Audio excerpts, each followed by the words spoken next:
We've been noticing a glitch in the interface unit on your DDR30s. Can you reverse the polarity on your amp there? Okay, let's see here. I think you got it. This will cut down on the distortion without a DBX. It'll also make it louder. Louder? You can set up your drums at our place. It's soundproof. That would be really swell, ma'am. Sir? Music's sort of a hobby of ours. Yeah, one time Ray and I had our own little combo, didn't we, honey?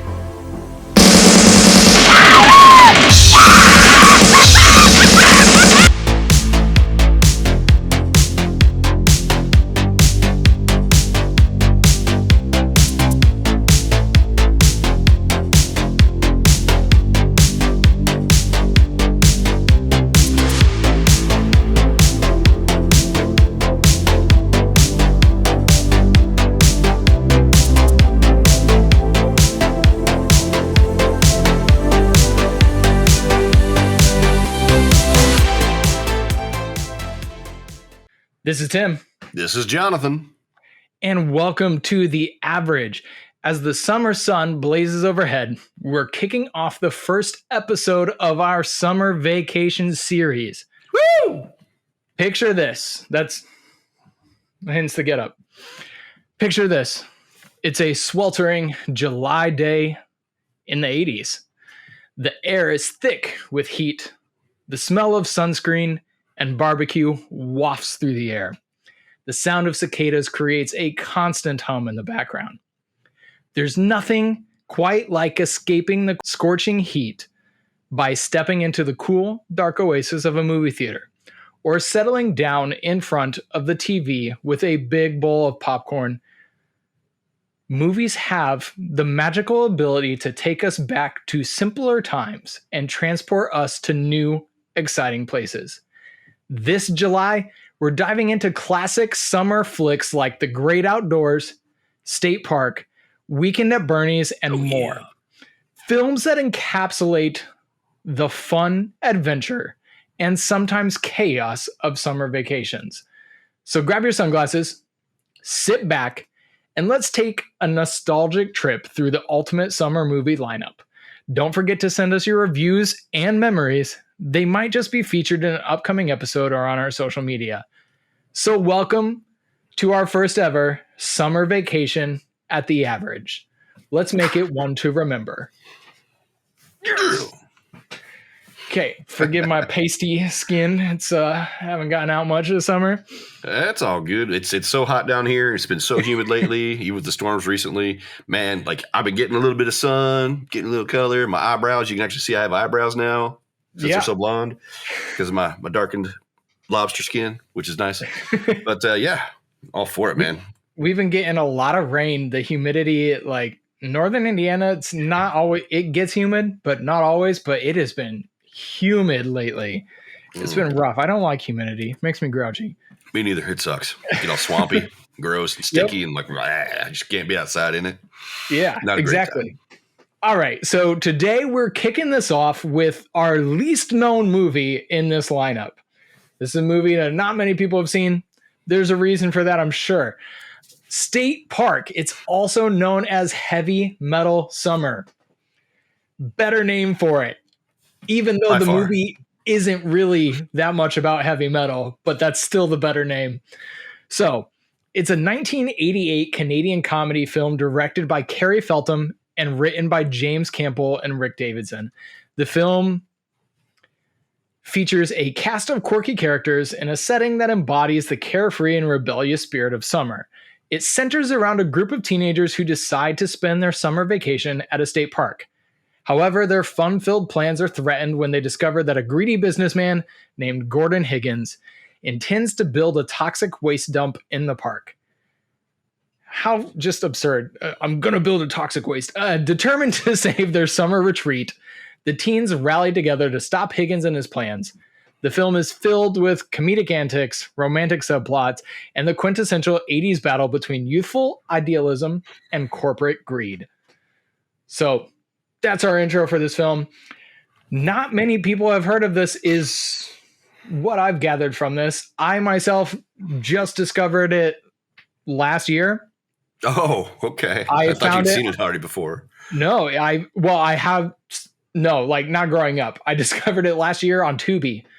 It's one of those. It's always on Tubi.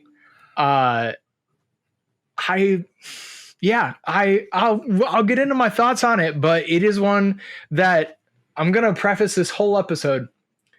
It is dumb fun. Like this is not a great movie, but Dumb, I yeah. love this movie. Yeah, dumb. So Dumb. A little bit we're fun, gonna but definitely dumb. yep, we're gonna get into this. You want to go first, or you want me to go first? You go ahead. Yeah. Okay. All right. So to go with what I just said about it's dumb fun, not a great movie. The story plot, I gave it a 2. It's okay. The story is not, to me, it is a story that you've seen before. It's the rallying up against that corporate bad guy, that guy who's coming in to bulldoze that beloved spot in town. Or, it reminds me of, I think it was the third Herbie movie, maybe the second Herbie movie, when he's coming in with that wrecking ball to tear down whatever. And Herbie's, like we've seen this plot before. It's the corporate man coming in to make way so he can become rich. And then the people who love the location rising up to stop him. It just so happens that this one sprinkles in elements that I am interested in and have fun with. But the backbone of the story is nothing new. So I gave it an okay because the backbone, like I said, is nothing new. But there are these, it also centers around, while they're trying to do this, it happens to like center around, I can't think of what it was called, but they have this like competitive event at the state park. Oh yeah, the Wilderness Challenge. Yeah, the Wilderness Challenge, where with like canoeing, and then they call it orienteering. I've never heard that phrase before, but that is finding your way through the woods. All these different wilderness challenge and a $5,000 cash prize. I've never seen a state park that does that. I will be there if they do. But yeah, so there's kind of this backbone of all these campers are like, oh, have you heard of the Wilderness Challenge? And they gear up for it and get ready for it. And that is our climax at the same time as the foundation for this waste plant has to be laid by a certain date or it's going to delay the project indefinitely, So things that don't always line up, but are there to like let you know the stakes. Like, why does it have to be laid by Monday? Can't they like, okay. So doesn't beg you to ask a lot of questions. You just take it for what's given to you and roll with it. So I give it a 2. It's an okay story. It is good escapism for me. Okay. All right. So looking back, I think maybe when I was reviewing my stuff before I hit to finish my scoring, I think I accidentally fat fingered this one. I meant to give this one a 3, not a 4. Okay. I've got to list as 4, but I meant to give it a 3. Story, like even with the way it opens with the dude in the bear suit, and like this whole fight against this place that's being built for this guy who's a total jackass. It seems like the movie seemed more like it was about the 3 teenage girls who are going on vacation together to go camping, more than it seemed about that, because they spent so much time focusing on them with like everything else happening in between what was going on with the girls. And then the other side characters, it didn't really seem like it was really focusing that as being like the major plot of the story, even though it seems that way at the start and at the end, but like the middle just kind of lost track of it a lot. They are the center of the movie, the girls. Yeah. Yeah. So, and I don't know, it just seemed like, especially the one of the 3 friends, Lenny, like her voice is so high pitched. It made me think like maybe she was a little too young to be. My boyfriend doesn't understand about birth control pills. Running around out there, man, like, I don't know, just kind of freaked me out when I started hearing her talk. I'm like, oh, why is her voice so high? Like, how young is she, dude? They all seem like they're like still like sophomores in high school or something, When she's talking about sex on the phone in the middle of the public shop where everyone is listening to her. Yeah. Yeah. It's just, I don't know. It just is kind of odd for me, but overall, like the whole thing with the the pesticide plant. You know, the guy who's like running it, like trying to buy out Truckee, the guy who runs like his little snack shop, and they got their own lease of land and everything. Truckee and his little brother Trailer. I know, like, dude, this. Why? It's something that made me laugh out loud. Him and his brother Truckee and Trailer. Dude, it is crazy because when you see them looking at maps and stuff in there in the movie, it looks like the place is in Michigan, I guess. Yes. And it's like, wow, that's like some drunken PBR backwoods Michigan naming right there. Well, like, it takes place in Michigan, but it was filmed in Canada. I know, right? This is crazy. Yeah. But I mean, the whole struggle with Truckee trying to save his peace for him and his brothers since their parents are gone, and then the whole situation with the girls, and then wanting, you know, one of them wanting to win the challenge, you know, so she has money for college, and then just like the park rangers and their weird stuff going on. Guys, they're creepers. Like whether you're man or woman park ranger, they're all creepers staring at people in the woods and stuff, you know, while they're naked.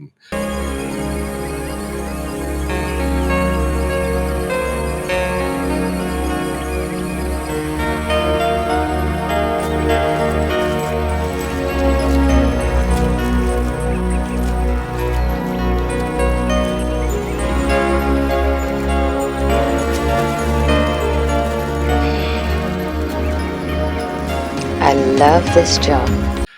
I don't know. Just there's so much just lost in between that you just, I don't know. It doesn't work well as a story, but it's kind of whatever for average entertainment. Yeah. So the characters we kind of touched on, we have Truckee and Trailer.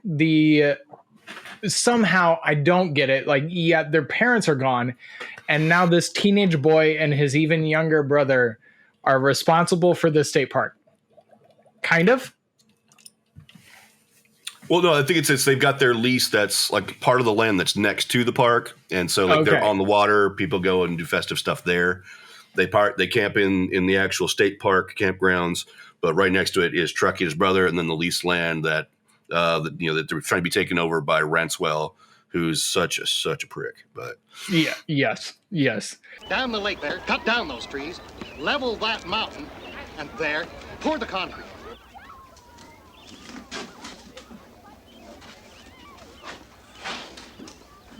So, you see why I had to get the park's concession rights, Bob. This place is totally inadequate for my needs. Excuse me, son, but you should be packing, not restocking. Didn't you get the notice? I must have missed. But we actually have, this movie has a great villain. He's really just a good corporate greedy dude and doesn't care about these people or their interests at all. Just how he doesn't give an F at all. Oh, yeah, the guy's a grade A goo bag for sure. Yeah, absolutely. Yeah. So I actually really enjoy his good villainy. And like you said, this movie is more about the girls, which is why Heavy Metal Summer makes no sense as a title, but it's a cooler title. This state park makes more sense for this film because we do follow these three girls, and they are kind of our window to everything else that is happening throughout the film. So we have Eve, who kind of, summer romance, falls in love with Truckee. Eve is played by Kim Myers. So she falls in love with Truckee, who's James Wilder, through, summer happenstance. Martha, she's the one who's got her kind of being quoted later on in the movie as being a billboard because of like all the brand stuff she tries to spout because of like the other opposing side characters, Johnny Rocket and Lewis, who are the heavy metalers, as they call them. So, the heavy metalers. I don't know.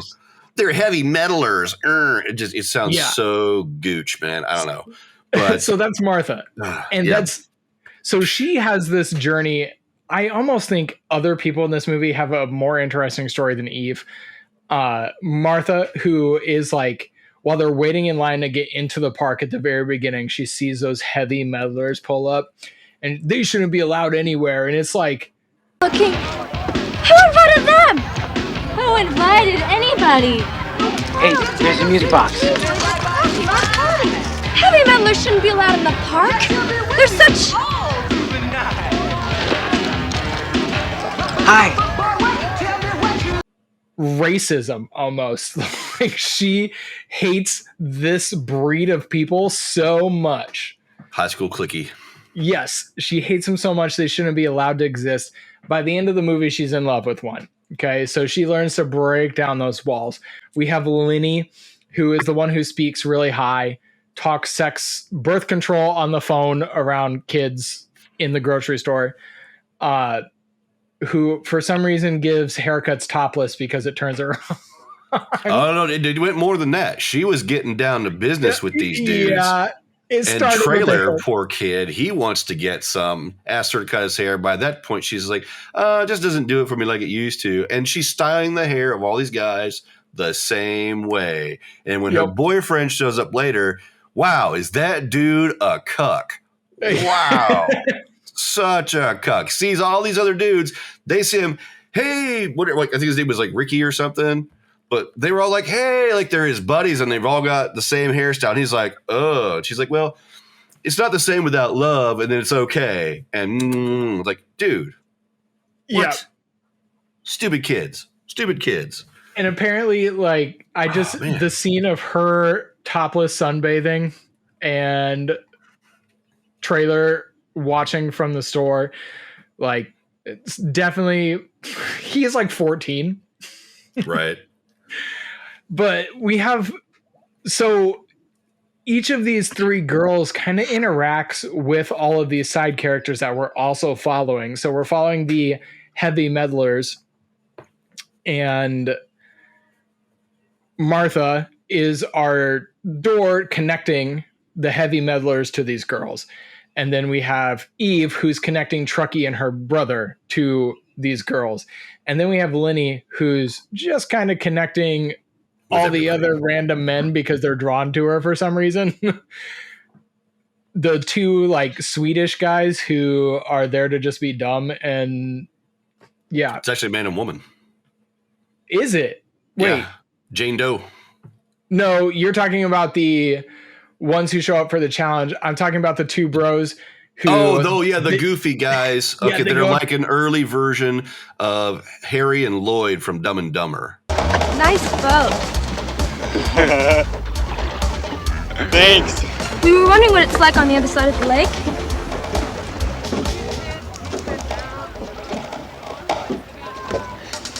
It's pretty much the same as here, except there's more trees. I can't believe it. If they were any dumber, you'd have to water them. Hope to see you around. Yeah, they go up to the boat and they're like, hey, so what's the other side of the lake look like? And looks they're like California surfer dumb kind of. Yeah. They're like, oh, it looks the same as this side, I guess. Yep. Those dudes were so clueless, but fun characters though. Would have been fun to see more done with those guys as characters. But I think so too. On rewatch, I've noticed there's quite a bit. Like they're the two guys at the beginning who get kicked out for having a beer can in their car.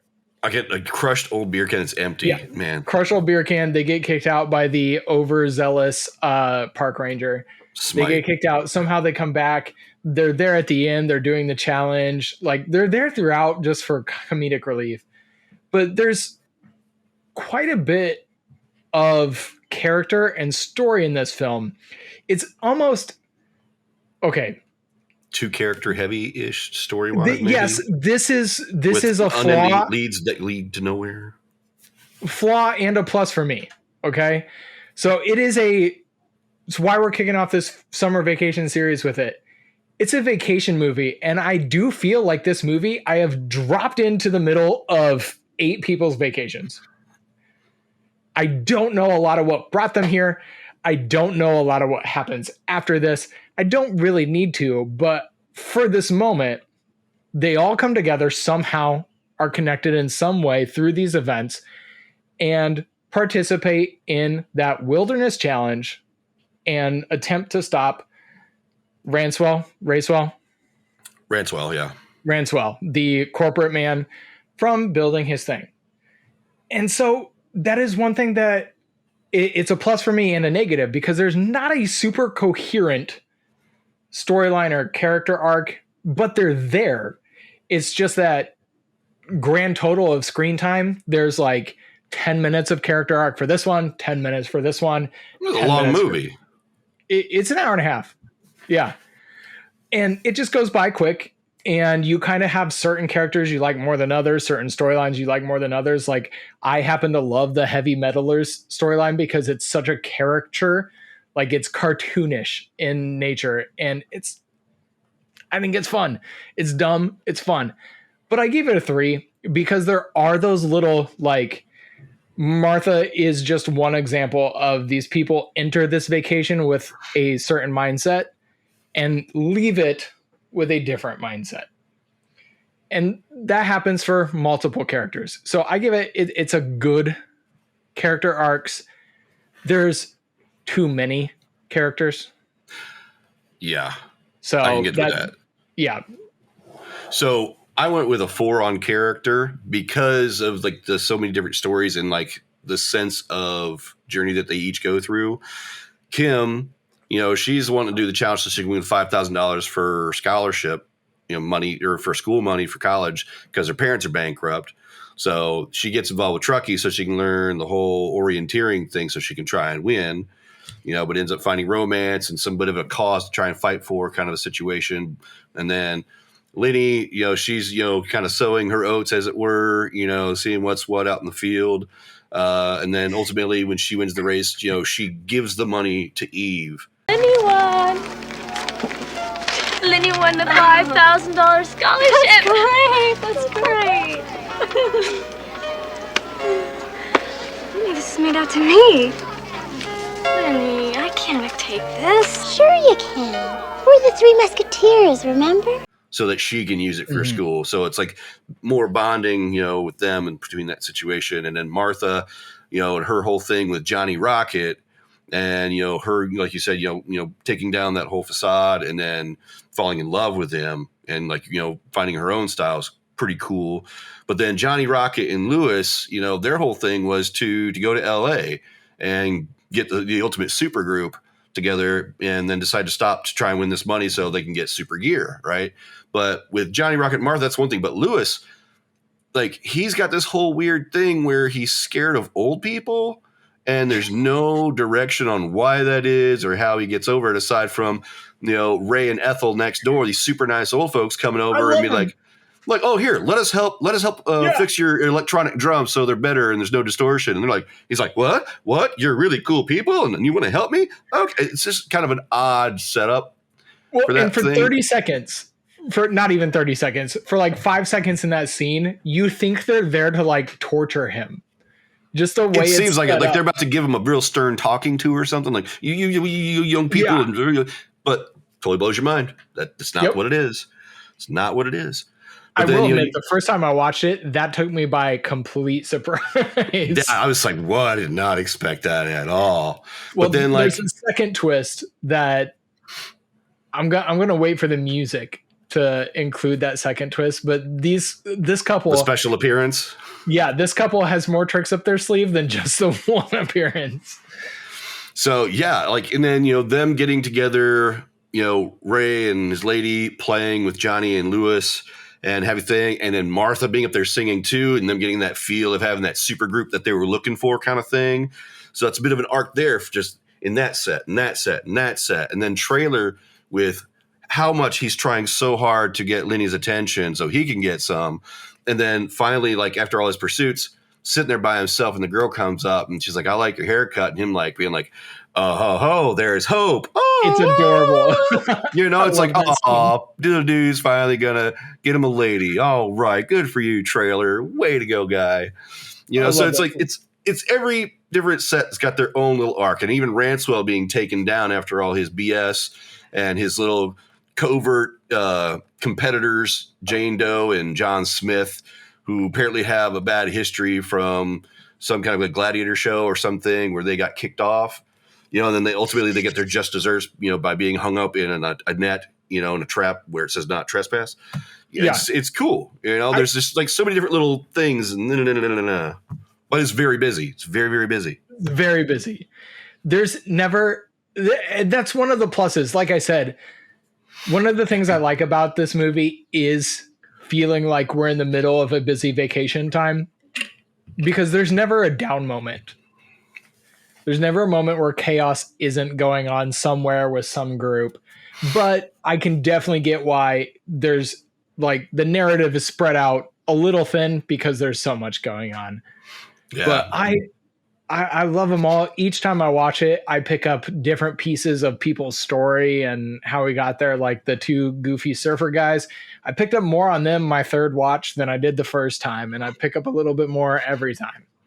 Oh, the one surfer dude, when they're doing the whole orienteering thing, and John Smith comes up, him and Jane Doe are taking people out during the orienteering section of the competition. Like, dude chops him in the back, just chop right to the back of the dude's neck. He's like, oh, quit messing around, dude. We got to win this race. Like, it does nothing to him. He just keeps scooting. I'm like, yeah, surfer dude, my guy. And there's earlier when they're coming out of the swim portion and the one guy gets elbowed in the stomach, the surfer dude gets elbowed in the stomach, and he's like, oh, sorry, I didn't realize I swam too close to you there. Like, they're just so oblivious. It's fantastic. So I was waiting, the music and sound design. So that well, the other trick that those two grandparents had up their sleeve, not only are they big into music and can help get this band louder, because louder is all that's important when you are trying to start a metal band in the 80s. It's not true. That's what this movie is, though. Just so we're on the record, that's what this movie says is important. But they get all hooked up. They start playing. I don't know how they got the stage. I don't know how they got approved to play there. I don't know how this whole thing went down. I don't really care. It's one of those things that you just kind of, okay, how did they rehearse this? Sounds like it would have taken a week to put together at least. But from 40 miles away, this band plays so loud that a rock god crosses the woods and shows up to complete their supergroup for one night. Ted Nugent himself. It's Ted Nugent, man. Oh, it's the news, man. It's really him. I couldn't stop myself. I was back in the woods about 40 miles to the north, and I heard the music. And I said to myself, Mr. Tasty, it's time to move. It's time to get down. It'd be time to jam. And I gotta tell you, you play loud. Wow. That's the nicest thing anybody's ever said to me, man. I was like, what the hell? Just Ted Nugent out of nowhere, guitar in hand, like, hey, man, yeah, let's do this. What the? Yeah. Okay. This is a solid nearly like 14, 15-ish years into Ted's career at this point. It's an electronic drum set. Yeah, it is. Most of Ted's biggest hits are behind him, I believe, by 1988. But, yeah, I think that was a minor appearance grab for extra cash flow maybe at the time. Yes, but it was one that I thoroughly enjoyed. I'm not going to lie. I thought it was crazy cool that Ted ends up being the grandson of the two old people. I see you met our grandson, Teddy. Your grandson? You're kidding. Ray and Ethel, yeah. Camping right next to him. I was like, that's kind of crazy fun. I enjoy that. That explains why they're into music, why they're that one scene. They have like a TV set up outside their camper that cool. they're playing Nintendo on together, and they're competing with each other. Like, they're just cool old people. But I enjoy the Ted Nugent appearance.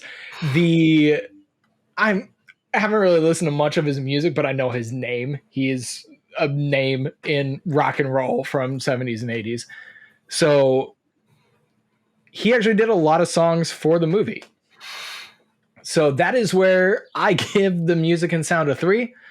There is a lot of licensed music in this film that fits the moments. The composed music for this film is run of the mill. Like, you might hear it on, honestly, it reminded me of worse than 80s television. Like, I watched some old MacGyver this morning, by the way, Oh, wow. and the Nice. music in MacGyver was better than some of the music in this film. Yeah. I was watching the challenge, the Wilderness Challenge, and it's almost like I couldn't dock it because it's whimsical music, whimsical 80s synth going along with this intense wilderness challenge. I'm like, well, I've lost all suspense for this scene. I'm not on the edge of my seat for this scene at all because the music takes me out of that like intensity moment. However, the music kept with this light-hearted comedy that this movie is supposed to be.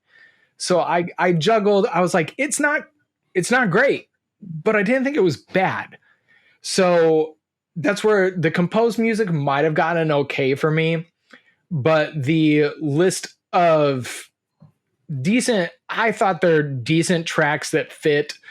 One of the things I like to do is when I watch older movies like this, I add some of the better songs to just an 80s like road trip playlist to listen to while I'm driving. And we have Love is Like a Chainsaw performed by Ted Nugent. That's a fun one. We have some Scream Cycle, Rachel Sweet. Like, you can look these songs up. They're good. They're not great, but put them on a road trip playlist or a beach playlist where they're playing in the background. They're going to fit fine. So I gave it a 3 because I do like their licensed music choices. I don't like the composed. So I outweighed the Ted Nugent appearance to perform Love is Like a Chainsaw in the movie, boosted it to a 3. It's just a kind of camp I enjoy. It's dumb. It's fun. I like it. That's okay. I'm sticking it at a 2, man, because like as soon as like the opening of the movie and you hear that super typical 80s,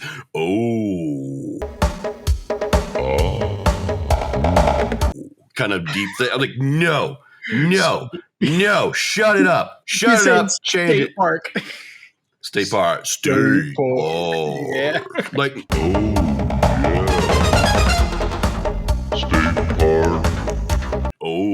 like, no. I love it. It's so dumb. I love it.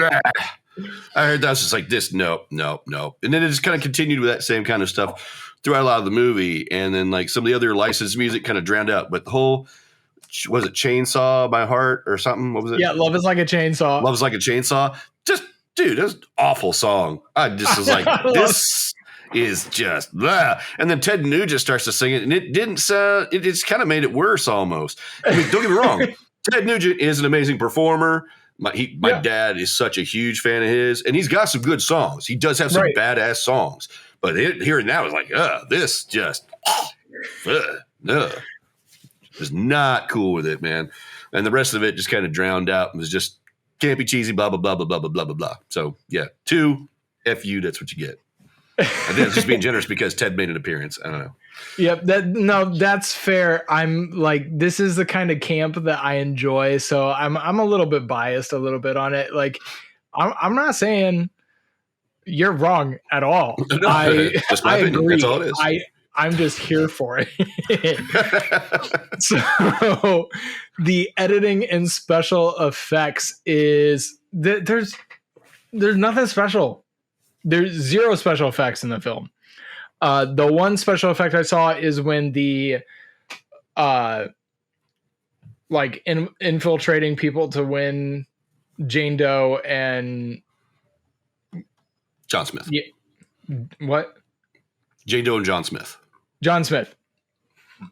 When they like knock a guy over the head with a tree and the tree looks super fake. But again, yeah, again, it's a comedy. I'm not in here to be like, oh, that looked friggin' real. But the editing is super run of the mill. There's no, so I know we have coming out after summer vacation, we're covering UHF. And just to, like, it's a campy comedy, similar in tone, not similar movies. But UHF has sharp editing. Oh, This yeah. movie Very much so. is just edited. There are some pretty sloppy cuts from day to night where we jump straight from the night of the supergroup concert to the next day at the Wilderness Challenge. And there are times you're like, I don't know how this person ended up at this scene, because the last time we knew they were talking to, like, it's pretty jumpy in the cutting. It's not poorly cut. It's just cut. I mean, it's a run of the mill comedy. I don't think there was any artistic initiative behind this whatsoever. So I give the editing and special effects, I gave it a 2. I said it was okay. There's nothing really that stood out to me, but there was nothing overtly bad, except for the couple of times that I'm like, the way it's cut, I cannot tell if they were here for a week or if they were here for 3 days, or if they, like, I can't follow that. So I've meant to go back and I meant to do it on my second watch of this to try to count how many nights happen, but I didn't do that. But like a lot of stuff happens in a really short amount of time, and the editing makes it super confusing, I think. So I give it a 2. I was just really middle ground about it. Some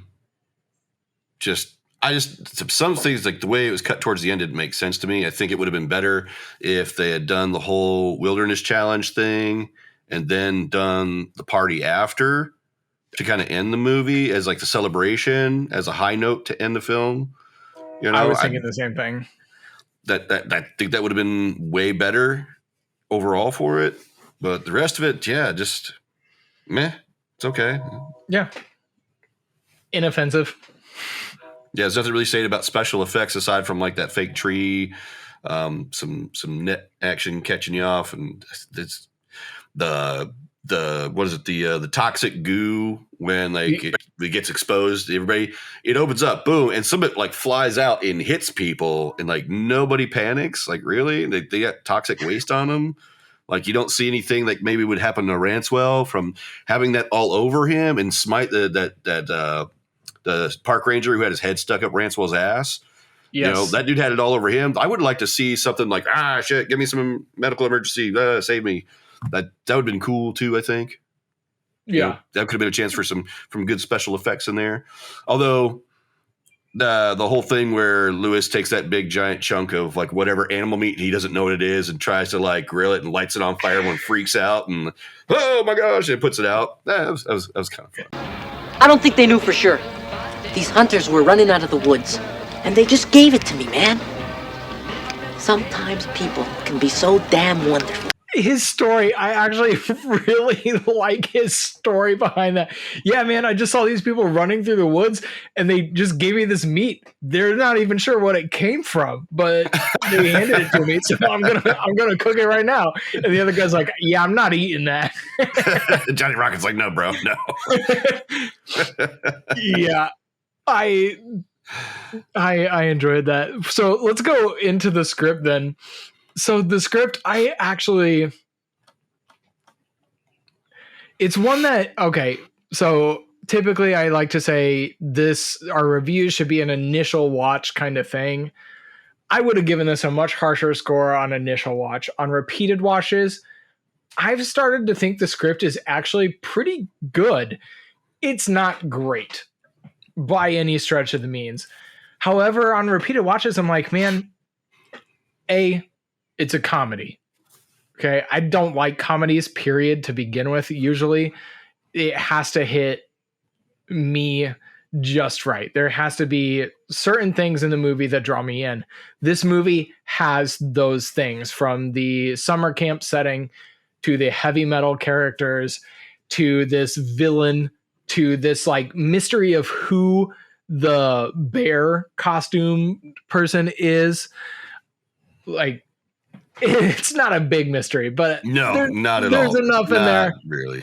There's enough in there that it does draw me in. So I watch this comedy, but I've started to pick up on, like I just said, when he puts that hunk of meat on the grill and he tells a story that I don't laugh out loud during the film, but when you stop and think like about the scenario that is being described, it's pretty funny. Like, who would just accept a hunk of meat that looks like half of a human rib cage? We're not talking a cheeseburger. He puts a massive hunk of boned meat on this grill. Yeah. And he's like, yeah, some random people running through the woods handed this to me. It's kind of funny. So the other thing that I'll say it right now in the script, I don't laugh out loud at this movie. I don't find this movie hilarious. I find this to be a humorous movie, not a funny movie, if we can comprehend the difference. Yeah. Like this is a humorous movie for me. It's humorous. It's whimsical settings, nothing no like punchlines or jokes. But things I start to pick up on, like when they're eating the baked potatoes and they're pulling them out, and the girl's like, mine's a rock. And they're like, oh, is it overdone? And she's like, no, literally, you handed me a rock. And then she throws it back in, and she goes, my potato's still in there somewhere. And it's like, I don't laugh at it then, but I'm laughing at it now because it's kind of funny. Or like the very next scene, the very next shot, when the other girl is taking a bite and she's like, are your chives fuzzy? And then they all scream. And like, there's just little things in there that I find funny. And I find so the main reason why it's not okay and why it's good for me, why I gave it a 3, is that there's nothing that was so cringy or seemed unnatural. These characters are caricatures of the stereotypes. We have the heavy metal stereotype. We have the Valley Girl stereotype. We have the high school boy with the weight of carrying his family and this camp on his shoulders. We have that stereotype. They're all kind of comedic versions of things we've seen in other films. They're a little bit exaggerated. They're not super realistic. And when I get to the script, there's never a line that I'm like, boy, that came off weird. Or, boy, that was really unnatural. Or there's not even really jokes that I'm like, that was unfunny. It's just, I think it's more of a humorous movie than a funny movie. I don't think they were out to write punchlines. I think they were out to just be lighthearted. And I think the film, I think it succeeds in the lightheartedness and in giving us just enough of each character to pick the ones that we kind of care about more than the others. So whether you're more interested in Johnny Rocket or you're interested in Truckee, there's right away, there's 2 male characters for a male viewer to be drawn to. Are you Johnny Rocket or are you Truckee? Or are you watching this with your little brother who's Trailer? So I think there's just enough here. I gave it a 3. I think the script is good. I'm not going to come out here and tell you that it's great. I'm not going to say it's amazing. But I also, and I do admit it's on repeated watches, I don't think it's as bad as I initially thought it was. I initially thought this movie was pretty bad, but in a fun way. And the more I've watched it, the more it's grown on me. And like, I like these characters. If all of these characters were back for State Park 2, I would be back for State Park 2. So, don't think that's necessary, but okay. No, and I'm glad it doesn't exist, to be honest. But yeah, I give it a 3. I think the script is pretty good on this. I thought it was okay. It just seemed a lot of generic stuff to me, just standard dialogue for a lot of stuff. Although when the girls are in their tent, though, and they're hearing sounds and Eve is trying to blow up her air mattress, Lenny looks over. She's like, do the blowjob later. You know, and it's like, okay, that's a fun. That says a little something. But yeah, other than that, the dialogue, there's nothing really memorable about it. Just meh. It's whatever. I gave it a 2. It wasn't that big a deal to me. I didn't really get fair. much from it. Just standard campy summer vacation kind of campy dialogue. Blah. Yep. All right. So the acting in this film, whether it's the script or the acting, that's always up for debate in this one. But I gave it a 3. I think the acting is good. I don't think anybody in this movie is great. However, again, much like the script, I don't find anybody acting bad. I don't find anybody acting poorly. So this whole summer camp thing. So I was talking to a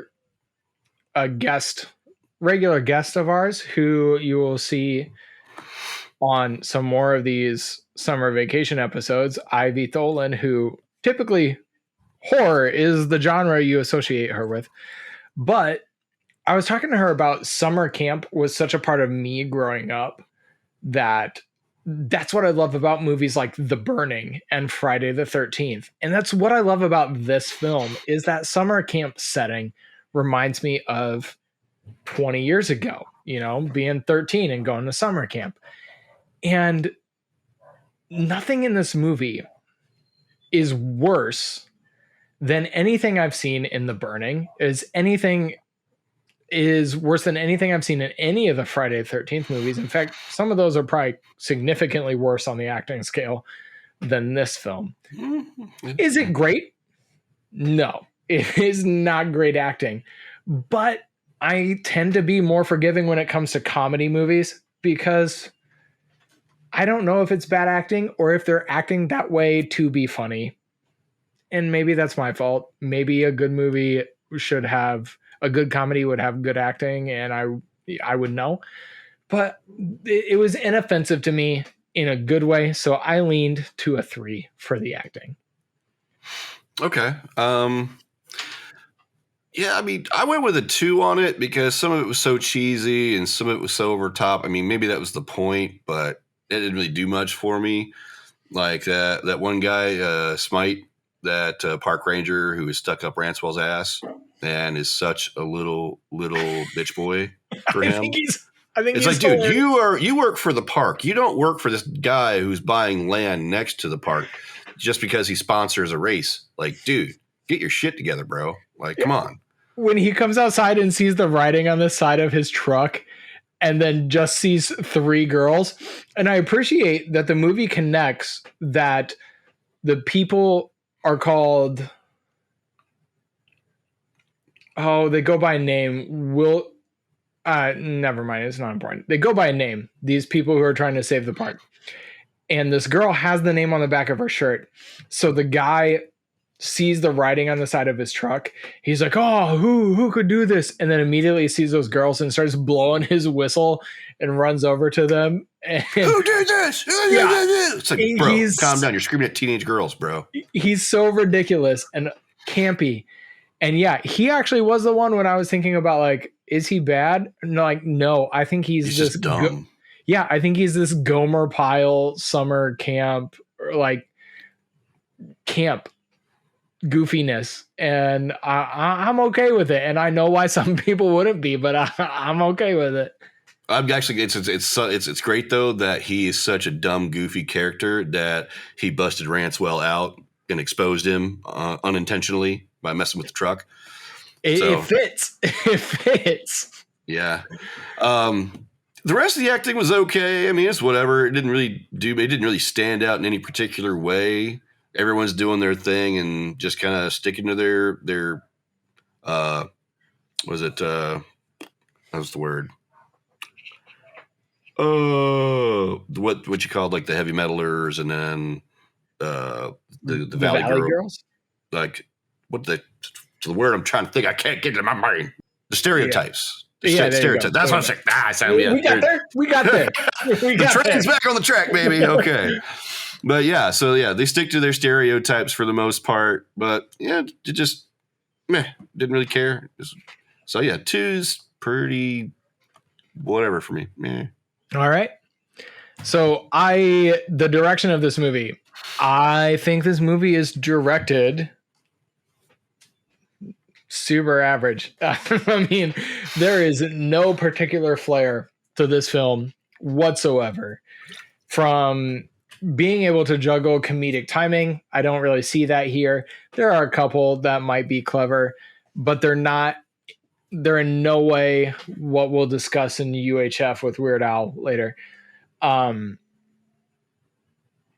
It's just fine. I gave it a 2. It's okay directing. I, for the life of me, cannot understand why we have so much stock footage of ducks in this film.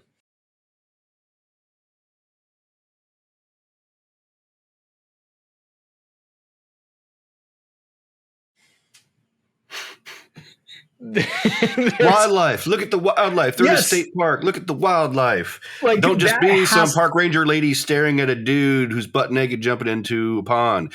Don't be some pervy, park ranger dude checking out some chick taking a shower from a can. Like, what the hell, man? Yeah, those are the scenes that I'm like, that's not stock footage. I'm at least more okay with that than putting in stock footage of a duck that we see multiple times. So like when we were talking about I'm spacing on her name again, Lenny. Yeah, the loose lady. Yeah. Loose little girl. When Lenny is cutting her boyfriend's hair and then just takes her top off, and then it cuts to some ducks for a second. And then it cuts back, and now she's like ducking under the bushes, and then it cuts back to the ducks. I'm like, why? Well, not her boyfriend. It's another person who's hanging out at the park. Oh, that's yeah. The guy who's the bird watcher guy. You're right. She gets all frisky with the bird watcher guy. So friskiness, birds of nature, friskiness, birds of nature. So now the birds make sense. Now the birds and the bees getting down in the park, out in the wild. Maybe that's my draw from it. Maybe I could be wrong. I'm just throwing that out I there. think it's clever. I might raise my score. But man, well, and also there are scenes of the ducks like earlier in the movie that serve no purpose. It's just like, hey, the ducks are here, and I'm like, why are the ducks there at all? I don't need stock footage in a summer camp movie that has so much else that is summer camp. We have beaches, we have boats, we have hiking, we have that the camp store is a frequent stop in this film. We have tents, we have people sleeping in tents, we have campfire cooking. Like, I don't need ducks to establish that we are camping. Don't need it. So I gave the direction a 2. I think it is just okay. In fact, there are times that I think it's a little clunky, and I do think this probably could have been a better movie in a better director's hands. Somebody who might have been able to streamline some of the story or enhance some of those comedic moments to really play up the comedy. I think it could have worked better, but I mean, this director, you would not know anything that he's done. So Chicago 70 in 1970, Waltzing Policeman, McLean's Law TV series, Jesse TV series, Karen Black. Yeah, exactly. His last thing that he did was Larry's Big Day, which was a short in 2011. Like, didn't really do much. So it's just one of those things that I do think in better hands, this is a better film. As is, I don't hate this film whatsoever. The direction is probably just one of those spots that it's a little clunky for me. I could have seen some improvement on that direction. I just gave it a 3. Just like I said, middle of the road, kind of whatever. Nothing was really big to me. Still, some parts were kind of cool and kind of fun for effect in the story. Like that one scene where Eve, they have their trailers throwing the little party out in their little area. And Eve's like, well, I'm going to go to bed. She opens up her tent, and there's a couple banging in there. She gets all pissed off, like, what the hell, it's just odd, weird little things they put in there, and it's for these different things for effect. That it's whatever, it's okay. Yeah. Like the one I have tried every time I've watched this to figure out. We have that shot of, I can't figure out why it's there at all, but we just go from a night scene, and then there's this girl undressing at the side of the lake, and we watch her swim, butt naked. And then we just cut, and we never come back to that again. I don't know who that was. We never saw her face. She's just a blonde girl getting naked at the side of the lake.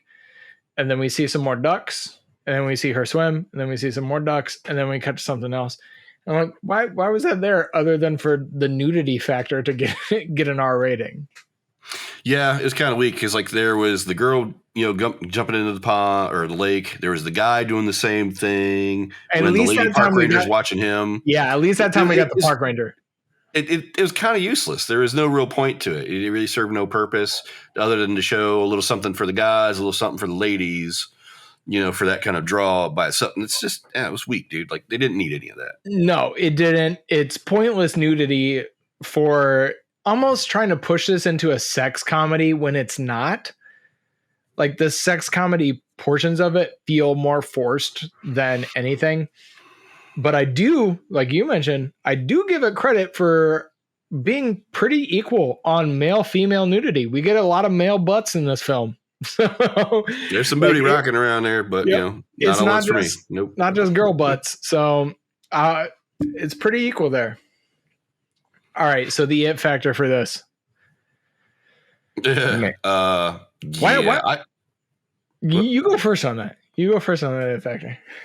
It didn't really have much of a factor or significance or anything. It was just as Spoiler Magazine called it, a by the numbers teen movie. It didn't really do much. Two. That's it. 2. Take that. Okay. State Park 2. You were more British generous people, than I you know was. what I'm talking about. You were more generous than I was. I gave really? it a fat 0 on it factor. I think this movie, like, there's a reason very few people have heard of it. I am on here right now. Wikipedia has almost nothing listed for it, except for that quote for reception by Spoiler Magazine. I was going to say that, like, doing my research for this movie was difficult because it is hard to find. Even the IMDb page is very limited. Very limited. You go into the trivia, and we have a filmed in August, Shanna Golden's debut. Movie was filmed in Canada. That is the trivia section on IMDb. There's not much to find about this movie online. There's not really a cult following for this movie. Most people didn't give a shit. It's just one of those movies that exists. And yeah, so I wasn't gonna try to bring it up at all. Like I gave it a 0. Sorry, you were a 2. I gave it a 0. There's at the most that you could say of any kind of significance is just friends being out and having a good time in the summer. That's about it. That's the only significance. Is just showing people getting together, being friends, and having fun out in the woods and shit. Yeah, and dealing with whatever. Kind of. Yeah. Yeah. No, I think that's something. So why don't you give your enjoyment level on this one, and then I'll give mine. Well, I had to I took a break halfway through for a snack and do whatever. Like I just wasn't really drawn that much to it. Like I said, with the confusion, with the start between what the main point of the story was, and then who the focus is between, Ranswell and the pesticide stuff, environmentalism, and the girls having fun and doing their thing for the summer, just all kind of got too much of a jumble. I would say maybe cut out some of those smaller bit characters, like, some of the park ranger people a little bit, not all of them, but like some of them, like, you didn't really, there's so many extra people. I know it's a summer vacation thing. There's going to be people at the campgrounds. There's going to be all kinds of people running around, but just so many characters I just think weren't really necessary to really give any kind of focus to. Yeah. They could be there, but they didn't really need any point of focus in the story necessarily. So I think it's going to be like the lowest score I've ever given so far. But yeah, I went with a 6. Yeah. Wow. Lowest score you've I'm gonna check that. My lowest for how entertained I was, I should say. Yeah. I'm gonna double check that. I want to see if it is the lowest you've ever given. Man, I feel bad misguiding you on it, but different perspectives, you know. Yeah, it is what it is. It is. Yeah, 6. That's the lowest you've given. So but that's the thing, man. I'm not here to say that this movie is the best movie I've ever seen. I'm not even going to tell you that this is a good movie. But there's something about this movie that I really enjoy. I cannot put my finger on it. I don't know exactly what it is, because I feel ridiculous saying this, but this movie is a 10 for me. Really? Really? A 10? Yes. Oh my God. Okay. I enjoy the hell out of this movie. The 10 out of 10 scale, I think I put on that scorecard that a 10 means you would turn around and watch it again.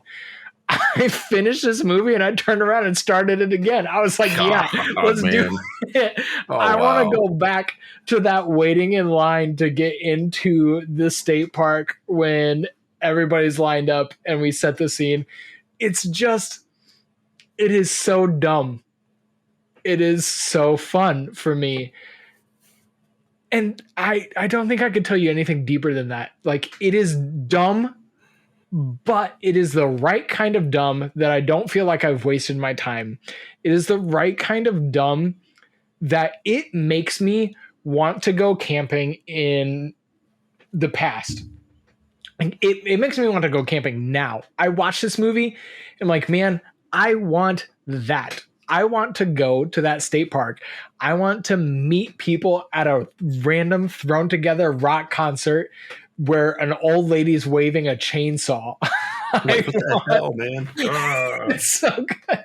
Why, Ethel? Put down the chainsaw, Ethel. Put down the chainsaw. I want to have that experience of the wilderness challenge. There's so much in this movie that is just like, that is summer vacation in a nutshell to me. And I know every other movie that we're doing, if you're going to follow us for this summer vacation series, every other movie we're doing is a better film than this one. I'm telling you that right now. Yeah, I could say that with knowing what they are. Yeah, yeah. Well, yeah. And I am telling you that, loving this film, telling you that every other film after that is better than this film. There's just something about this film, and I don't know if it's the time of my life that I saw it or what, but man, I enjoy the heck out of this film. I can't tell you much more than what I have. It's just this weird, like, none of the critiques Jonathan have had are wrong. None. It's not a good film by any standard. It's just not. I don't think it's bad. I would love to see some kind of cult following come up around this movie, just because it has such a diverse cast of characters. Like we mentioned, we have the Valley Girl. Truckee is kind of this like redneck jock guy who's good at tinkering with things. And then we have Johnny Rocket, who's this heavy metal dude, but you know, that's not really all of who he is, man. He's got this other side, bro. Yeah, he's got this sensitive side to him. Like, it's just so campy. It's so cheesy. I told my wife it's a Disney Channel movie that's R-rated for like young adults. Like, it's a Disney Channel. Like, that's the kind of camp it is. It's so cliche. It's so over the top. And I enjoy the crap out of it. So this was one of my picks for this summer vacation series, because I watched this movie and I'm ready for summer vacation. I'm ready to pack my bags, load that camper, take me to the state park. I'm hanging out. That's what this movie does for me. So that's why I brought it. Jonathan's bringing you 2. I brought you 2. And then I mentioned Ivy Tholen. She might just be joining us for the rest of the episodes this July. I'm not sure. We'll see what fits with her schedule. But she loved our list, and she is bringing. So I picked State Park and The Great Outdoors with John Candy and Dan Aykroyd. Which, yes, Dan Aykroyd's rocking. Yeah, I'll tell you right now, that movie does the same thing this movie did for me. It's just a different film. It's the same feeling. Jonathan brought two. You want to tell your two? Yeah, Camp Nowhere. It's good family fun, young people, good action. Got some Christopher Lloyd rocking in it. And Christopher Lloyd. Yeah, I know, right? And then Weekend at Bernie's. Yeah, I loved that movie growing up. Watching that, I always thought it was awesome. Sequel was okay, but yeah, Weekend at Bernie's is going to be a fun one. And then Ivy is bringing Dirty Dancing. So that's a movie. Jonathan's not excited. I have never seen it, in all honesty, and I know that's like, I can already tell you the it factor for Dirty Dancing is a 5 because it's one of those movies, but I've never seen it. Never seen it. I had to ask my wife. I was like, "Is that a vacation movie?" It's an all right film. It's an all right film, but for me, it's just some parts of it. Yeah. We'll get into that when we get to that. We'll get there. We'll get there. But we'll jump into our final scores, and then we'll talk to you more about this summer vacation series that we have. So, Jonathan, have you updated yours? Got yours? So I'm at a 27. All right. 27 is where I'm chilling at with my low end of stuff. So even with all of our discrepancies and whatever in different enjoyment levels, I'm a 28. So that is one of the things that I love about this scoring system is that if you are honest and objectively score those first categories, and then you base that entertainment value on true how it did for you, we tend to wind up pretty even on what we think of films. So I enjoyed it way more, but ultimately our scores ended up 28, 27.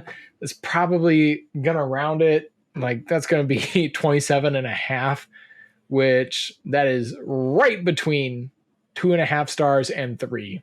So that is directly between that. So I've been honest from the beginning. This is a dumb movie, but it's one that I find immensely fun. It's one that I watch multiple times. This was already my 3rd time this summer. So, yeah. Question for you. The character Eve, did you ever think that she looked like she would be like the daughter of Meryl Streep? Oh, heck yeah. Dude, no, I almost thought it was at first, and I had to check the credits. Like, oh wait, no, okay, she looks a lot like Meryl Streep, dude. No, I was watching this movie and I was like, A, there's no way I buy this 35-year-old woman is in high school, and then B, is that Meryl Streep? So I'm right there with you. The rest of the cast, I could kind of buy that they were in high school or younger. But her, no way was she in high school. So yeah, I definitely think I need to flash an image of Meryl. Glad it wasn't just me because I was like, what? No, not at all. So Kim Myers, who played Eve, yeah, she's in Nightmare on Elm Street 2, Hellraiser Bloodline. She's been in Key West, Letters from a Killer. Trying to see some of the earlier. She was on Jag, the TV series. Cool. So she was in an episode of Seinfeld. I wouldn't know. So it looks like her first role was Nightmare on Elm Street 2, Freddy's Revenge. She's In the Mood, Legally Yours. Then she did State Park, followed by The Bronx Zoo, which was a TV series, a couple TV movies, whatever. But yeah, you're 100% on. She looks like a young Meryl Streep. And I want to see if I'm right. She was born in 1966 and State Park came out in 1988. So she would have been 22. So not quite the 32 I thought. So sorry for saying you looked old.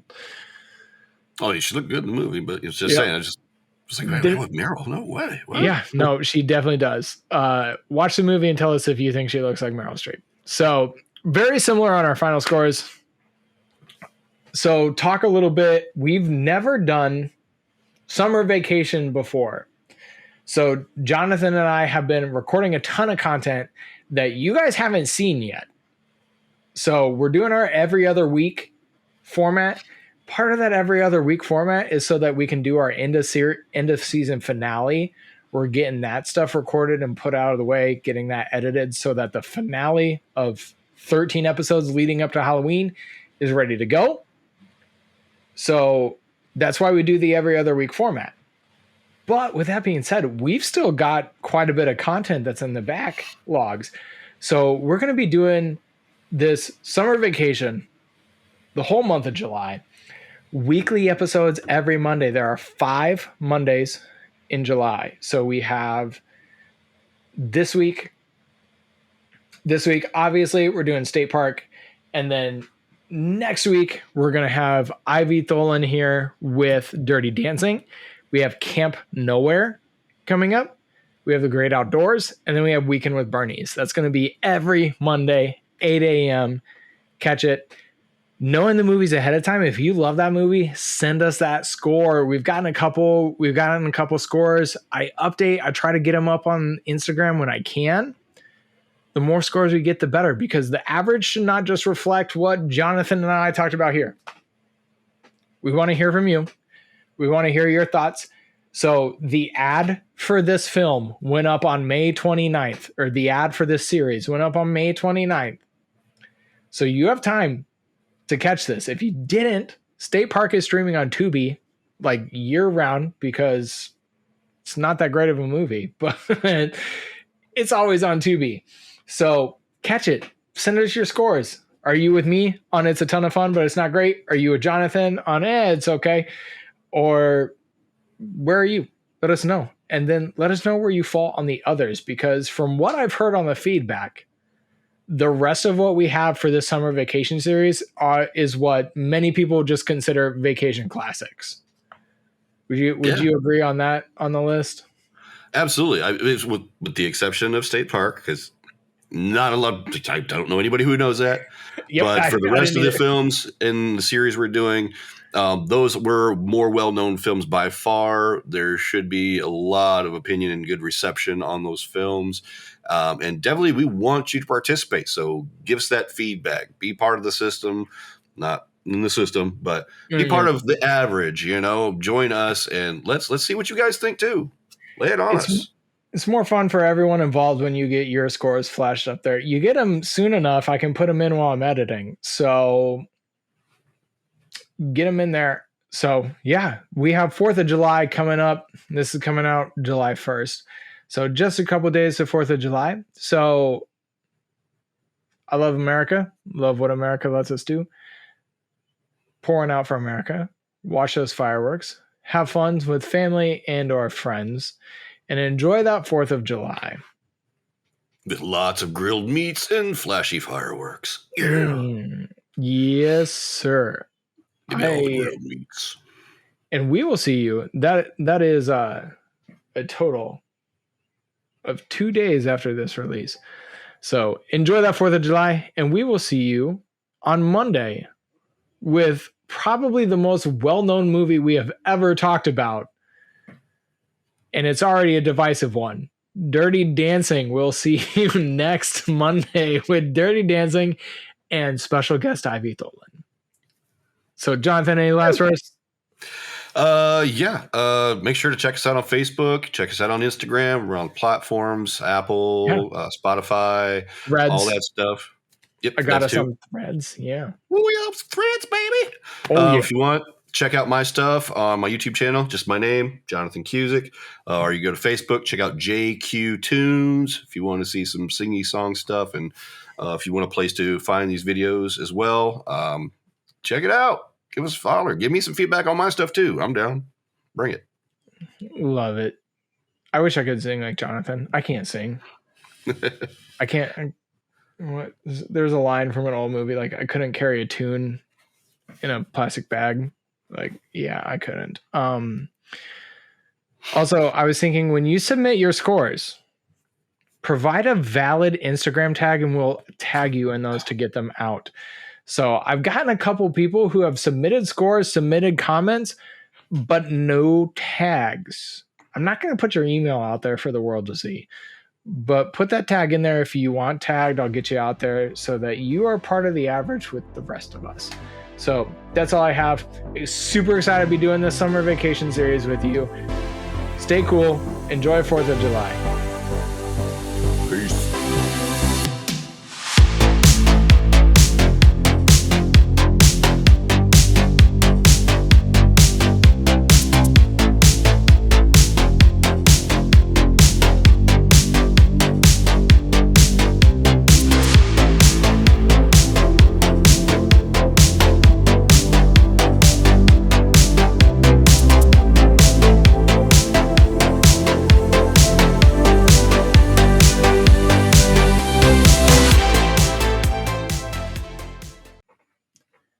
Before we jump into the next category, I want to tell you a little bit about Zencastr. When I was preparing for our 13 Nights of Halloween series, I was really searching for a way to streamline the process. I wanted a professional looking setup to invite our guests to. I wanted quality audio and video recording, and I wanted the easiest way to release the episodes to as broad of an audience as possible. This is how I landed on Zencastr. It is now super easy to record a podcast with Zencastr. Just log in using your browser and start recording a high-quality podcast right away. Record studio-quality sound and up to 4K video with your guests. Feel a sense of zen knowing Zencastr's multi-layered backups ensure you always have your recordings in the highest quality, even if the connection is unstable. And speaking of audio quality, have you ever worried what you sound like? Zencastr's post-production process makes you sound buttery smooth. It automatically removes those ums and ahs in your recording. It removes those awkward pauses in conversation too. Set the podcast loudness and levels while reducing background noise with the click of a button. So if you are thinking of starting your own podcast or just want to streamline what you are already doing, go to zencastr.com/pricing and use my code AVERAGECUSTOMER, and you'll get 30% off your first month of any Zencastr paid plan. That's average customer, one word. I want you to have the same easy experiences I do for all of my podcasting and content needs. It's time to share your story.